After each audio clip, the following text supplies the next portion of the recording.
একদিন হুট করেই নিভে যাবে জীবনের প্রদীপ। হায়াতের দিন ফুরিয়ে গেলে আমরা কি সত্যি প্রস্তুত থাকব? স্বাগতম আজকের ভিডিওতে। আজ আমরা আলোচনা করব জনপ্রিয় লেখক আরিফ আজাদের নতুন বই হায়াতের দিন ফুরলে এই বই নিয়ে। এটি হচ্ছে জীবনের জাগরণ সিরিজের তৃতীয় কিস্তি। এই বইটি এমন এক সময়ের কথা বলে যখন আমাদের জীবনের দিনগুলো শেষ হয়ে আসছে। বইটির সূচিপত্রের দিকে তাকালেই বুঝতে পারবেন এখানে কত গভীরভাবে মানুষের জীবনের হিসাব নিকাশের কথা বলা হয়েছে। চলুন আমরা এখন এই বইটির একটি গুরুত্বপূর্ণ অধ্যায় সম্পর্কে আলোচনা করি, যে অধ্যায়টির নামেই এই বইয়ের নামকরণ করা হয়েছে হায়াতের দিন ফুরলে। এখানে লেখক আরিফ আজাদ তার বাবার সাথে একটি কথোপকথনের কাহিনী উল্লেখ করেছেন।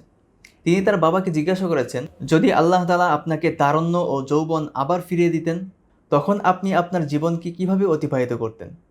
তিনি ভেবেছিলেন তার বাবা বলবে, আমি জম্পেশ আড্ডা এবং নাক মুখ চুবিয়ে খেতে চাই। কিন্তু তার বাবা তাকে অবাক করে দিয়ে বলল, যদি আমি সত্যিই সেই যৌবন এবং তারুণ্য ফিরে পাই, তাহলে আমি সেজদা থেকে মাথা উঠাবো না। একটু চিন্তা করে দেখুন, যেই বাবার জীবনের বড় একটি অংশ অবহেলা এবং উদাসীনতায় কাটিয়েছে, সেই বাবার থেকে এরকম উত্তর শুনে সন্তানের কেমন অনুভূতি হয়েছিল?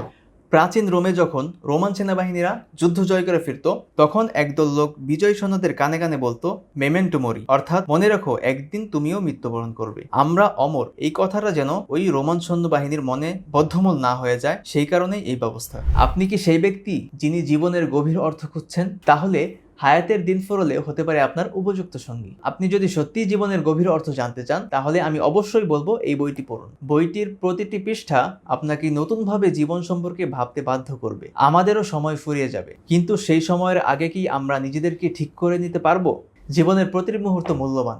আসুন এই মূল্যবান সময়কে আমরা সঠিকভাবে কাজে লাগাই। তাহলে এই বইটি সংগ্রহ করতে www.nafiun.com এ ভিজিট করুন, অথবা আমাদের পেজে মেসেজ করুন, কিংবা স্ক্রিনে দেওয়া নাম্বারে যোগাযোগ করুন। ধন্যবাদ।